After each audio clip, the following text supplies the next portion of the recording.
Whether you live in a small or big home, the Wi-Fi is probably not as fast and reliable as you would like. There are many solutions to that problem, but how do you find out what you need to do and buy to fix it? You'll find out next on Tech Device News. Before finding some solutions, you need to know what a modem and router do.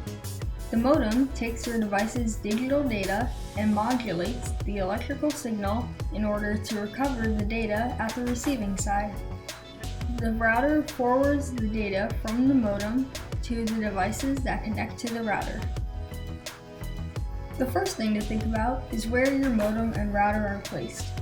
You shouldn't place your router and modem in the corner of a room at the far end of your house.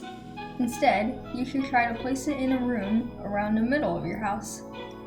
Some other tips are to not surround it with metal objects like a TV, or to keep it close to a microwave. Generally, also try to keep the router high up or on top of a shelf. If your signal speeds are getting too slow, even if you are next to the router most of the time, then you might need to buy a mesh network. A mesh network uses Wi-Fi points around the house to connect the Wi-Fi and spread it around a large area.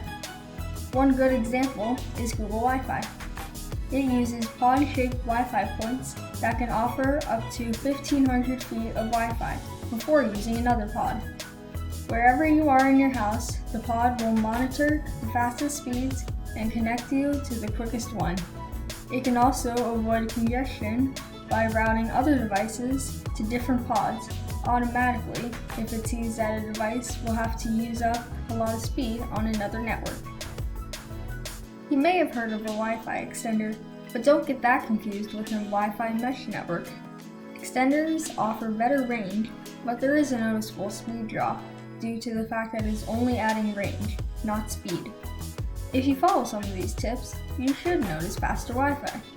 Comment below if you have any questions.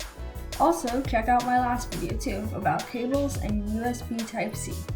If you enjoyed the video, please give it a like and subscribe. I'll see you next time on Tech Device News.